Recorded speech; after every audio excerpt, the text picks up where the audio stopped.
Seperti juga pada sequel pertama, di sequel kedua kali ini, kami juga akan memulai serial Pusaka Sakti Tanah Jawa dengan episode prolog sebelum masuk pada episode pertama. Selain berbagai cerita tutur tentang Ki Ageng Mangir yang berkembang di masyarakat, ada setidaknya 3 karya sastra yang ditulis oleh para pujangga masa lampau, yakni Babat Mangir, Serat Babat Mangir, dan Babat Bedahing Mangir. Selain itu, ada pula Babat Ki Ageng Mangir susunan Dr. Purwadi yang seakan merekonstruksi ulang atau katakanlah mengkompilasi cerita Ki Ageng Mangir berdasarkan 3 babat sebelumnya dengan penulisan yang lebih mudah dipahami.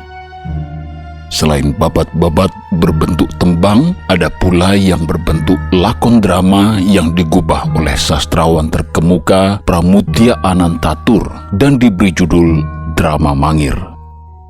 Dengan demikian, sangat banyak versi cerita tentang Ki Ageng Mangir yang sebenarnya juga tidak perlu dipertentangkan satu sama lain, terutama karena seluruhnya adalah buah pikir dan usaha nguri-uri kabudayan sesuai zamannya.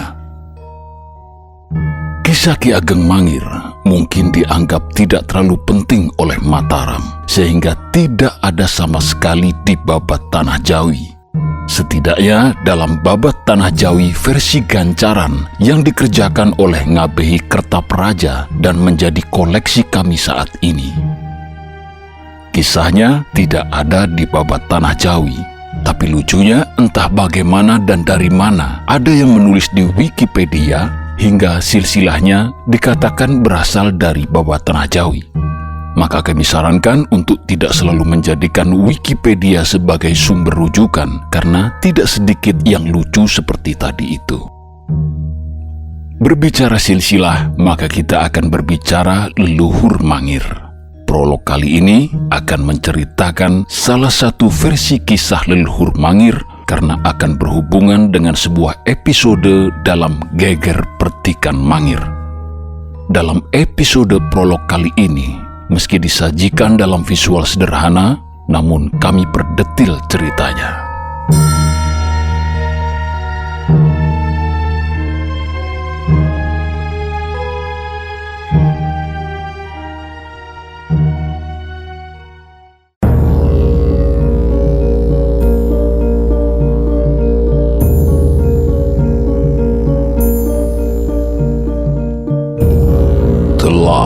Dikisahkan dalam sequel sebelumnya, Reksoboyo mendapatkan banyak cerita dari Lurah Selarong tentang siapa sosok berwibawa yang memimpin Mangir kala itu. Hanya saja, belum selesai tuturannya, dia telah menyudahi pembicaraannya. Kali ini, kami dongengkan kembali kepadamu apa yang terjadi jauh sebelum Mangir berdiri.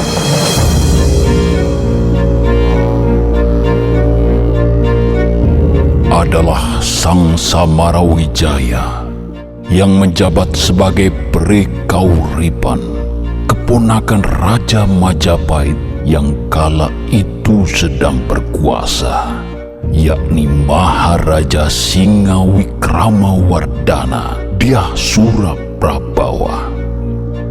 Bersama 3 saudaranya, yakni Dyah Wijaya Karana Peri Mataram, Dyah Wijaya Kusuma Peri Pamotan, dan Dyah Rana Wijaya Peri Kertabumi.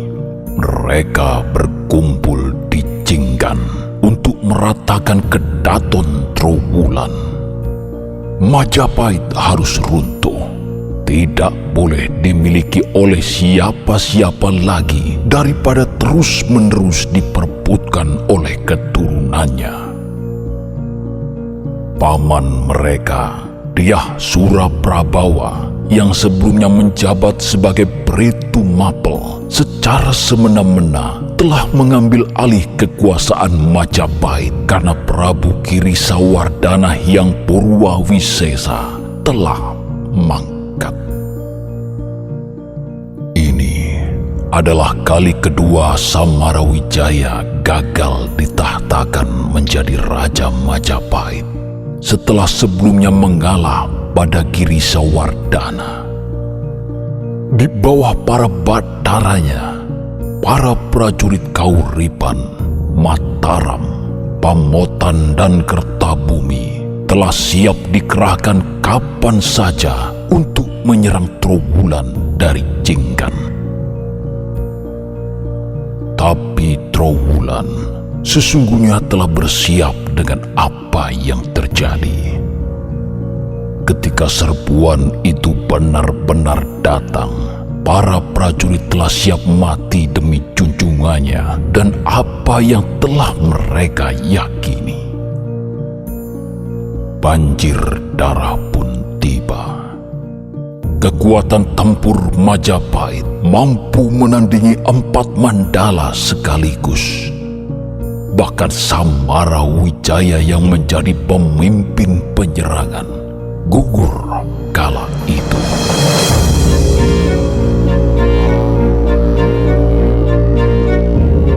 Kematian Samarawijaya merobek hati saudara-saudaranya. Tekad mereka untuk menghabisi Suraprabawa tidak tertahankan lagi. Dengan siasat di luar dugaan, kota Raja Majapahit akhirnya dibumi hanguskan. Kedaton diobrak-abrik dan tidak lagi menjadi tempat terhormat. Dyah Suraprabawa gugur di kediamannya itu. Maka demikianlah yang tertulis dalam Lontar Pararaton. Kapernah Paman Pri Prabu Sang Mukta Ringkadaton. Paman mereka sang raja mangkat di Kedaton atau istana pada tahun 1400 Saka atau tahun 1478 Masehi. Bersamaan dengan wafatnya Dyah Suraprabawa, ditutuplah sejarah Majapahit yang tertulis dalam Pararaton.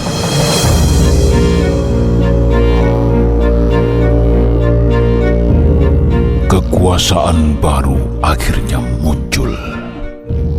Para keturunan Majapahit yang telah menjadi pemenang mengambil alih seluruh wilayah Majapahit dan memimpinnya dari wilayah Keling.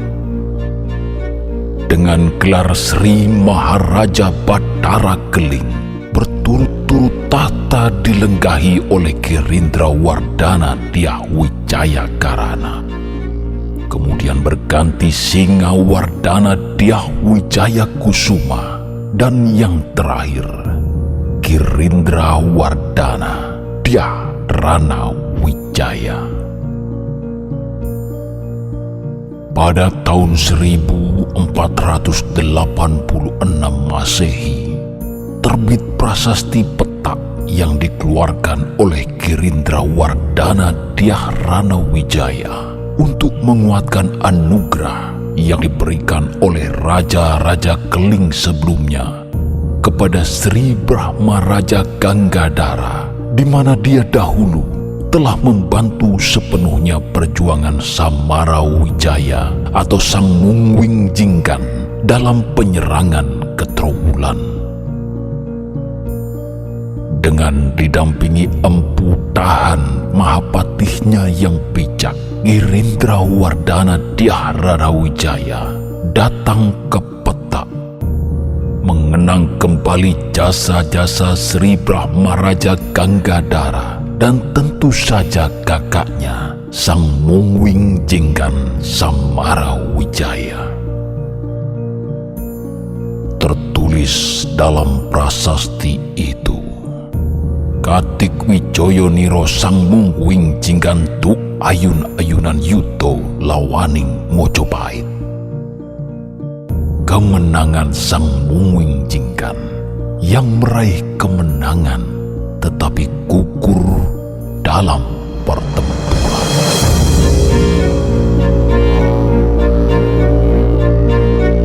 Waktu pun berlalu. Atas suatu sebab, Girindrawardhana Dhyaranawijaya memindahkan kekuasaannya dari Keling ke Daha. Beliau dan patihnya sudah begitu tua, sementara pemerintahan dijalankan oleh patih baru, putra Empu Tahan, yakni Patih Udara. Karena tak ada yang bisa menyaingi kewibawaannya, kekuasaan Patih Udara menjadi di luar batas, bahkan berani mengatur-atur kehidupan Dhyaranawijaya yang memang sudah begitu tua dan sakit-sakitan. Seorang penjelajah bernama Tompirs mencatatkan bahwa patih itu berkuasa sepenuhnya layaknya raja. Tidak ada yang berani menentang apapun kehendaknya, termasuk 117 anak Dhyaranawijaya dari istri dan para selirnya. Udara makin membabi buta ketika Demak mulai membesar dengan cepat. Patih Udara tahu kala itu Demak tidak lagi mudah dikalahkan. Karenanya, Udara kemudian meminta bantuan orang-orang Portugis untuk mengalahkan Demak.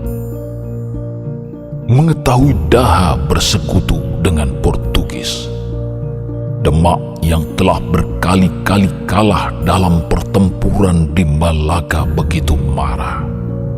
Maka pecahlah pertempuran yang begitu luar biasa. Perang yang membuat 117 anak Dhyaranawijaya tercerai-berai, baik ke barat maupun ke timur, bersama para bangsawan Majapahit lainnya. Salah satunya adalah Lembu Amisani yang berkedudukan di Trowulan. Karena memandang perang itu sesungguhnya tidak perlu, disebabkan mereka masih terah yang sama, Lembu Amisani memilih menyingkir dan tidak terlibat dalam pertikaian itu.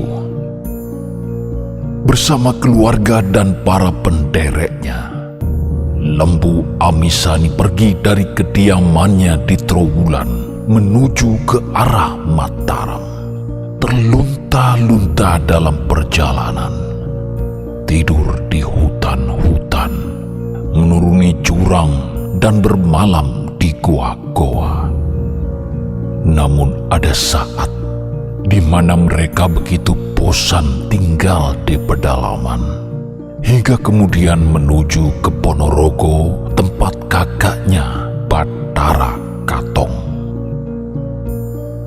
Beberapa hari di sana, Lembu Amisani mulai menyadari bahwa kakaknya itu ternyata turut terlibat dalam kemelut Daha dan Demak, sementara dirinya justru menghindarinya. Maka dengan berat hati, Lembu Amisani memilih meneruskan pengembaraan bersama keluarganya kembali memasuki hutan belantara. Dalam perjalanan itu, Lembu Amisani mulai menggunakan nama samaran yang berasal dari nama kecilnya, yakni Joko Bondan Surati.